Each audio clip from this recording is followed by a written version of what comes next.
Did you know you wanted an Apple Watch that's made for extreme athletes, mountaineers, and deep sea divers?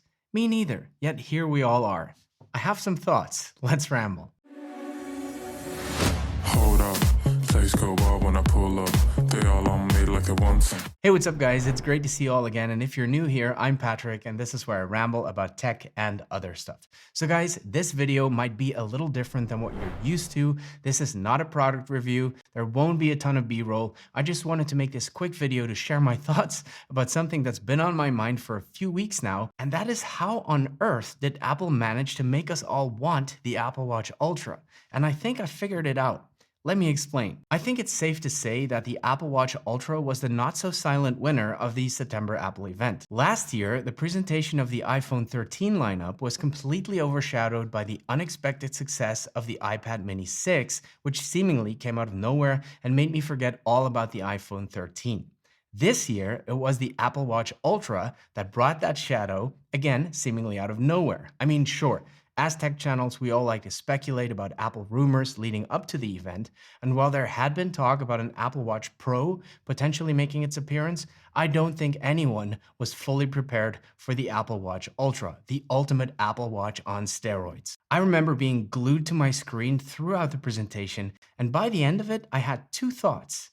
One, this watch is really not for me, and two, I really want one. And ever since the event ended, I've been scratching my head trying to understand what the heck just happened. At first, I thought I might be alone in this, and maybe I'm just weird for wanting one of these watches that clearly aren't for me, but then I saw all my fellow YouTubers in the tech space getting excited about this watch. Doesn't matter if it's positive or negative, everyone had something to say about it. And judging by the overwhelming response from you guys on the Apple Watch Ultra videos I've done so far, it seems as though you guys are just as excited about the watch as us nerds on the other side of the camera. So how did this happen? In my opinion, there are two reasons for the success of the Apple Watch Ultra, one small and one major. The small reason is the fact that the Apple Watch Ultra was the only truly new device presented at the Apple event. Sure, it's an Apple Watch and those aren't new, but this is an Apple Watch unlike anything we've ever seen before. Literally everything else at the event was incremental upgrades to existing devices. The AirPods Pro got a little better, the iPhone 14 might as well be called the iPhone 13s, and even the 14 Pro and Pro Max didn't bring that much innovation, aside from some camera upgrades and of course Monkey Island. Same thing for the Apple Watch SE and the Series 8, slightly better versions of their predecessors. So the Watch Ultra was easily the most innovative product at the event.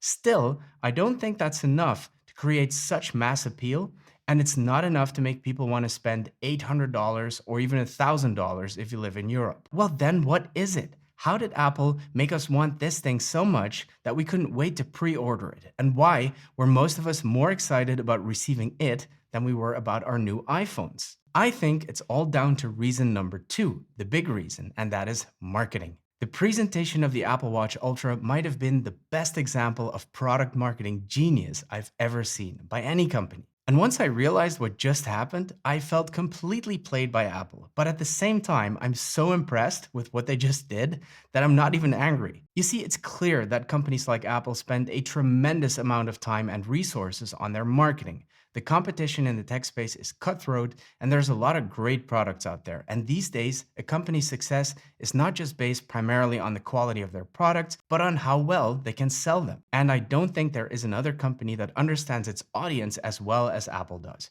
Sure, the Apple brand means quality, and sometimes it means innovation, but to a lot of people, the Apple brand means prestige. It's cool to own the newest pair of Apple AirPods, and owning the best and latest version of the iPhone makes us feel accomplished. Apple has built a brand that makes people feel successful by owning their products. And Apple knows this. Of course they know this. They know us as Apple consumers because they created us as Apple consumers. And I believe they've used that deep knowledge of their audience to create their smartest marketing campaign yet. Enter the Apple Watch Ultra. For about 20 minutes, Apple presented the Ultra as the best Apple Watch ever made. It's bigger, better, faster, more rugged, brighter display, double the battery life. But this watch is not for you, average Apple consumer. No, this watch is for extreme athletes. It's for mountaineers and for divers. It's for adventurers. It's the single best Apple Watch we have ever made, but it's not for you. You're not an adventurer. You are not good enough for this watch. Click. What? Who are you calling not good enough? I could be an adventurer. I'll show you, Apple. Where's my wallet? Suddenly, the Apple Watch 8 is a subpar device for the average consumer, and we don't want to be average. For years, Apple has conditioned us to want only the newest of the newest and the best of the best, and they've used that to create their best marketing campaign ever. Here's the best Apple Watch we've ever made, but it's not for you. Guys, I would love to hear your thoughts on this. Did you buy the Apple Watch Ultra, and what is it that made you pull the trigger? If you enjoyed this little video, please give it one of these. It really does make a difference. Thank you so much for watching, and see you in the next one.